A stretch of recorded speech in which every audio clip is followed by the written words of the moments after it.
Nesse módulo, nós vamos falar sobre a Lua, né, e o papel que a formação da Lua teve no processo de formação da Terra, tá? Como elas se influenciaram mutuamente ali nas composições.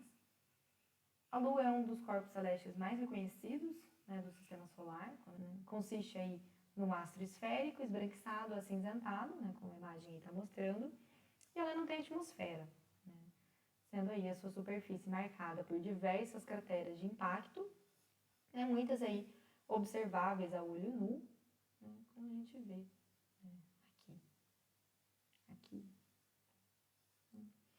Vou continuar aqui, daí eu edito. A sua superfície pode ser dividida em duas porções principais, de acordo com as características texturais e geomorfológicas. Tá? São aí as porções planas de coloração mais escura, denominadas de moreias, né, as marés, e as porções montanhosas de coloração mais clara são denominadas de elevações, tá? Do inglês aí highlands. E aí as highlands, elas têm esse aspecto montanhoso, são cobertas por diversas gerações de crateras de impacto de diversos tamanhos, são constituídas por rochas compostas majoritariamente por plagioclásio, tá? Que vão ser aí gabros, anortositos, tá? São tipos de rochas ígneas intrusivas, tá? Aquelas formadas pela cristalização do magma em profundidade, tá? No interior da crosta. E acredita-se aí que elas se formaram a partir de a cristalização e por meio de processos de diferenciação magmáticos análogos aos ligados à formação de intrusões ultramáficas, tá? Que são são rochas formadas com muitos minerais máficos, são aqueles minerais mais densos, tá? Então, aí, fazendo uma analogia entre as rochas da Terra e as rochas da Lua, tá? E são aí rochas mais antigas que 4 bilhões de anos. Os mares, né, são planícies aproximadamente circulares, tá? São essas porções mais escuras aqui, tá? São cinza escuro, né, formados aí a partir do preenchimento de grandes crateras por lavas basálticas, que aí são rochas ígneas extrusivas, tá? Formadas pelo derrame vulcânico de lava pobre em sílica, né? São o magma mais básico, né? Além dessa forma característica, né, circular, contém aí diversas estruturas associadas ao preenchimento das crateras por lavas. Como a gente vê aqui, são canais de escoamento de lava, né, domos, cones vulcânicos, crateras com correntes, tá? E estima-se aí uma idade de 4 a 3,2 bilhões de anos, tá? Então elas são um pouco mais recentes do que as Highlands. Tanto as Highlands como as mares, né, são recobertos aí por crateras, né, que são aqui as imagens que a gente está vendo, tá? E também por camadas de regolito, tá? Que é o solo, é o conjunto do material superficial originado das rochas, né, que foi afetado aí por intemperismo químico ou físico, tá? Que forma essa coisa incoesa da superfície da Lua, que é onde ficou a pegada dos astronautas, tá? Essas crateras, elas têm tamanhos diversos, tá? De diâmetros aí de alguns decímetros a centenas de quilômetros. E a gente consegue observar aqui diferentes gerações de crateras. A gente tem uma cratera grande com outras crateras menores dentro, tá? E esse regolito lunar é composto por fragmentos finos, sobretudo de basalto das mares, né? E gabros feldspáticos das Highlands. Tá? E aí também tem fragmento de vidro, né? Um análogo aí à obsidiana. Tá? Esse vidro ele principalmente é gerado a partir da refusão de rocha lunar durante impacto de meteorito. Ou então eles são derivados de meteorito, né? O meteorito se fragmenta e gera esse vidro. Tá? Ele forma uma camada que cobre toda a superfície da Lua, tá? Esse regolito, e tem aí uma espessura variável, tá? Desde métrica a vários metros, né? de dezenas de metros, e tem uma cor cinza escura a preta.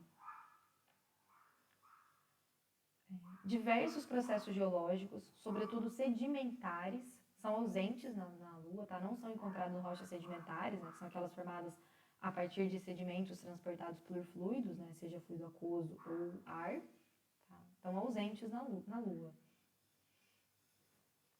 aqui na imagem, né, que eu mostro para vocês, estão representadas duas amostras de rochas lunares, tá? Eles vieram da Lua, uma das Highlands e uma das mares, tá? Então aqui a gente tem o anortosito, essa mais branquinha aqui da Highland, e aqui um basalto vesicular, tá? Vesículas são essas craterinhas aqui, né? São essas esferas, por isso que é basalto vesicular, tá? É uma textura. A gente vê rocha muito parecida com essa aqui na Terra, tá? As duas. Tá? Esses buraquinhos, eles são formados por gases aprisionados durante o resfriamento e solidificação da lava. Tá? Conforme a lava vai resfriando, né, vai concentrando esses gases, esses elementos voláteis, e eles formam, eles coalescem, né, ficam todos juntinhos formando essas vesiculinhas. Tá? Essa mesma textura é observada em basaltos terrestres. Isso ajuda a gente a reconhecer, por exemplo, topo e base de derrame. A gente vê essas vesículas, a gente sabe que está no topo do derrame. A Lua, como eu falei, também é um corpo diferenciado, tá? Que tem a representação da estrutura interna da Lua. Vou passar bem rapidinho sobre isso, tá, pessoal? Aqui só para ilustrar, né, as diferentes camadas que compõem o interior desse satélite. Ela tem uma crosta, tá? Com aí aproximadamente 60 quilômetros de profundidade. Os dados sísmicos que a gente tem da Lua permitem dividir o manto em 3 camadas, tá? Então a gente vai ter um manto superior, um manto intermediário e o manto inferior, tá? Aqui vocês têm as distâncias, né? Entre 60 e 300 quilômetros, o intermediário entre 300 e 1000, o inferior entre 1000 a 1475, sendo aí no manto intermediário, tá? Que tem, aí a fonte aparente da maior parte dos sismos lunares, né? Os terremotos, que aí são chamados de mooncakes, né? No lugar de earthquakes, né? São os terremotos lunares. Tá? Ficam aqui na porção basal do manto. Então aqui parece que tem atividade mantélica nessa porção. As camadas mantélicas superiores, né, intermediárias, são mais rígidas, tá?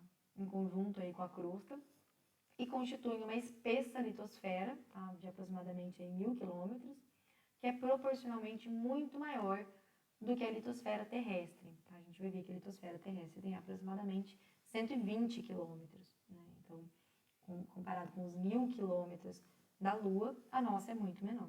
Né? O manto inferior é a única das 3 camadas com uma rigidez menor, e daí junto com o núcleo da Lua, integra a astenosfera, tá? Com cerca aí de 740 quilômetros de espessura.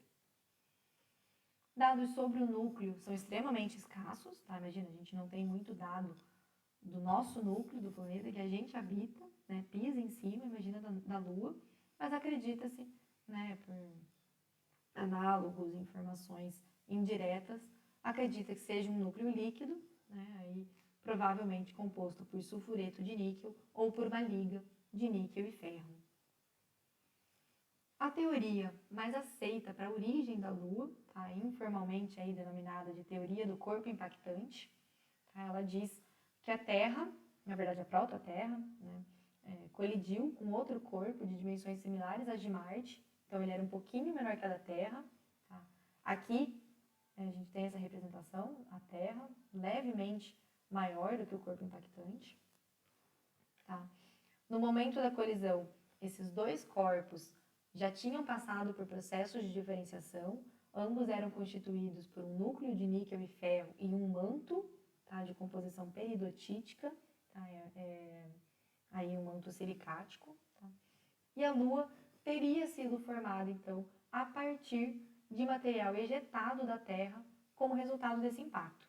Tá? Aqui tem uma representação disso.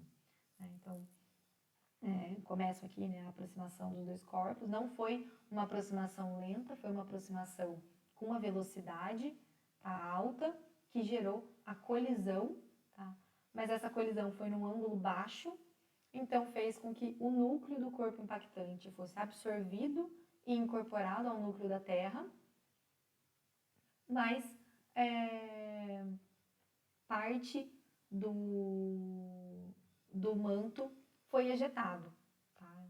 Teve uma ejeção considerável de quantidade de material mantélico de ambos os corpos, tá? Dos dois corpos que impactaram, né? Da Terra e do corpo impactante. E esse material é ejetado, né? Parte manto terrestre, parte manto do corpo impactante, entrou em órbita, formando um disco, e mais tarde deu origem à Lua. Tá? Então, nessa figura aqui tem a representação completa, tá? Desses acontecimentos, né? A colisão de baixo ângulo entre o corpo impactante, né? A interação entre eles, né? A incorporação do núcleo da Terra, a incorporação do núcleo do corpo menor impactante pelo núcleo da Terra, e a ejeção de material mantélico, tá? Dos dois, tá? Que é isso que está representado aqui, tá? A coalescência, né? A acreção desse material formando aqui a Lua. Né? Esse impacto teria sido responsável por acelerar a rotação da Terra e por mudar, né? Essa inclinação aqui, né? Gerando aqui essa inclinação do seu plano orbital a 23 graus. Né? Varia aí uma rotação que varia entre 22 e 25 graus, tá? A rotação da Terra, né? E aí teria sido causada por esse impacto. Tá? Essa teoria, né, ela explica tanto a densidade alta da Terra em relação aos demais planetas rochosos, tá? A Terra é um dos planetas rochosos de mais densos, tá? Que seria aí originado principalmente ao grande núcleo que a Terra tem em comparação com os demais planetas. E isso seria explicado pela absorção do núcleo do corpo impactante. Né?